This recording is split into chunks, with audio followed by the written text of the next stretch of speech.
माननीय श्री मोहम्मद हनीफा जी।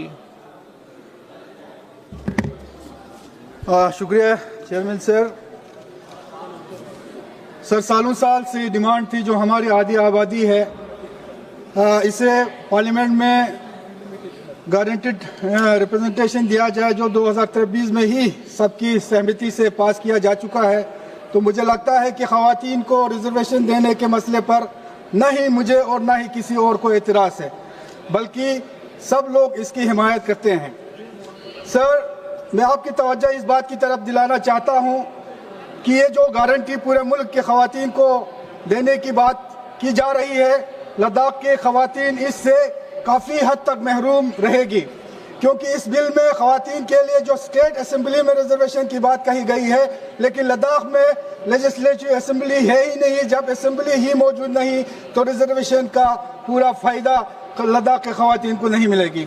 सर, लद्दाख के लोग काफ़ी अरसे से पीसफुली डिमांड कर रहे हैं कि इन्हें डेमोक्रेटिक सेटअप और कॉन्स्टिट्यूशनल सेफगार्ड दिया जाए।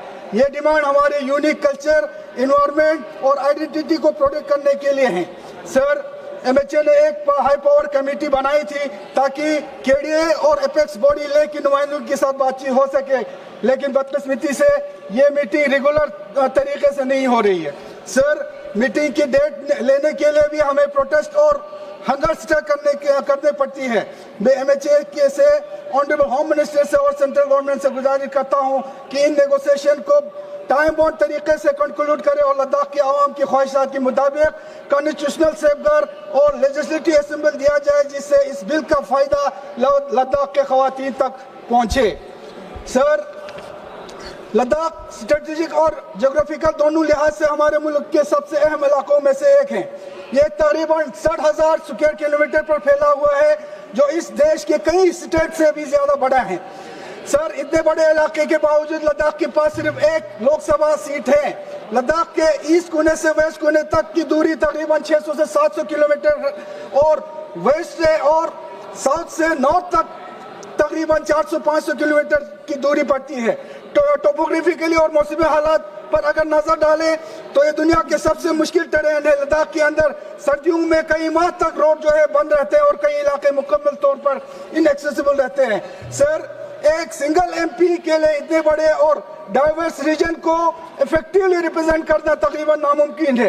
इसलिए मैं जोर देकर ये मुतालिबा दोहराता हूँ कि जब भी डिलिमिटेशन हो, लद्दाख के लिए 2 लोकसभा सीट, जो एक लेह के लिए और एक करगिल के लिए ये डिमांड जो है पिछले कई सालों से लद्दाख में होती आ रही है और केडीए और एपेक्स के द्वारा हाई पावर कमेटी के सामने भी कई बार ये मांग रख चुकी है।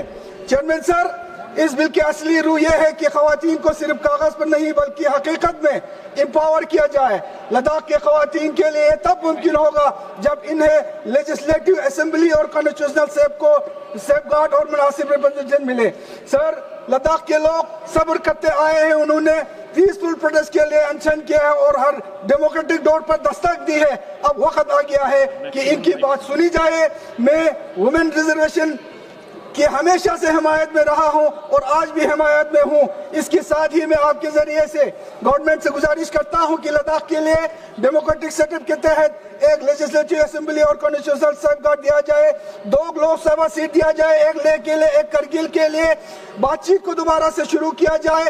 और सर, आज से 1 साल पहले एमएचए और गवर्नमेंट ऑफ इंडिया ने लद्दाख के लिए कई डिस्ट्रिक्ट अनाउंस किया है, जिसके लिए मैं एक बार फिर उनसे शुक्रगुजार हूँ। लेकिन अभी तक ये जो डिस्ट्रिक्ट जो है ग्राउंड लेवल पर जो है अभी इसका इम्प्लीमेंट नहीं हुआ है। तो जल्द से जल्द फुल फ्लैश डिस्ट्रिक्ट जो है जल्द से जल्द जो है इम्प्लीमेंट किया जाए।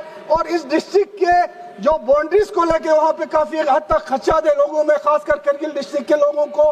मैं आपके माध्यम से एमएचए से गुजारिश करता हूँ कि जब लद्दाख के जब ये बाउंड्रीज बनाया जाए उस वक्त एक तो कम्युनल बेस पे ये बाउंड्री न दिया जाए, दूसरा एज वेल जो डिस्ट्रिक्ट है लेह और करगिल उसका जो बाउंड्री है वो एज इट इज उसी बाउंड्री के अंदर जो है बाउंड्रीज निकाला जाए और जल्द से जल्द जो है ये डिस्ट्रिक्ट जो है इम्प्लीमेंट किया जाए। बहुत बहुत शुक्रिया।